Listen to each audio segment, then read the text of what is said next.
ராஜ்மோகன் நம்ம 2016 நயன்தாரா கூட நடிச்சிட்டோம். சரியா? எந்த ஹீரோனி நடிக்கலாம், நம்மள அதை பத்தி கவலை இல்லை. கதை தானே நம்ம முக்கியம். சரிங்களா? ரொம்ப நன்றி நீங்க என் கூட நடிச்சதுக்கு. ராஜ்மோகன் எனக்கு ராஜபாட்ல இருந்து எனக்கு நல்ல பழக்கம். கிளப்போட அடிச்சுப்பான்.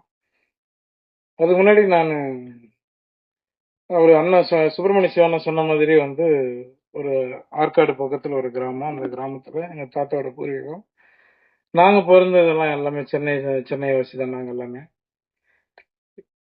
வெளியூர்ல இருந்து வந்துட்டா மட்டும் இங்க வாய்ப்பு ரொம்ப கஷ்டம் கிடையாது. சென்னையில பிறந்தவங்களுக்கு ரொம்ப கஷ்டம். நான் இந்த 24 வருஷம் அனுபவப்பட்டிருக்கேன். 2009 யோகி தான் உங்களுக்கு தெரியும். அதுக்கு முன்னாடி நான் லொல்லு சபா எல்லா சேனல்லையும் ஒர்க் பண்ணியிருக்கேன். எல்லார்ட்டையும் ஒர்க் பண்ணியிருக்கேன். ஆர்ட் டைரக்டர்கிட்ட ஒர்க் பண்ணியிருக்கேன். நிறைய வேலை பார்த்துருக்கேன். அது என்னோட வளர்ச்சிக்கு நான் பண்ணி தான் ஆகணும்.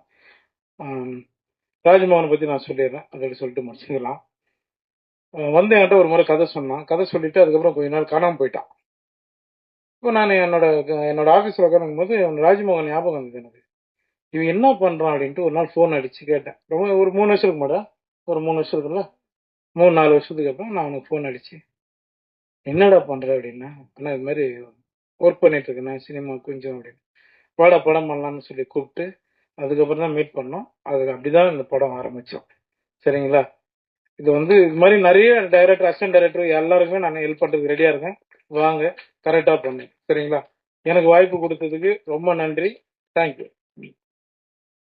300 படங்கள்ல நடிச்சிருக்கீங்க. நீங்க நடிக்காத நடிகர்கள், சேர்ந்து நடிக்காத நடிகர்கள் யாரும் இருக்காங்களா? யார் கூட சேர்ந்து நடிக்கணும்னு ஆசைப்படுறீங்க? உங்க கூட சேர்ந்து தான் நடிக்கணும்.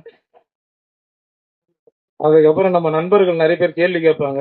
அவங்களெல்லாம் வில்லம் போச்சுனா போட்டு நம்ம எல்லாம் நடிக்கலாம். கமல் சார் கிட்ட தான் இன்னும் நடிக்கல. சீக்கிரம் அது நடக்கும்னு நினைக்கிறேன். கமல் சார் நடிக்கும்.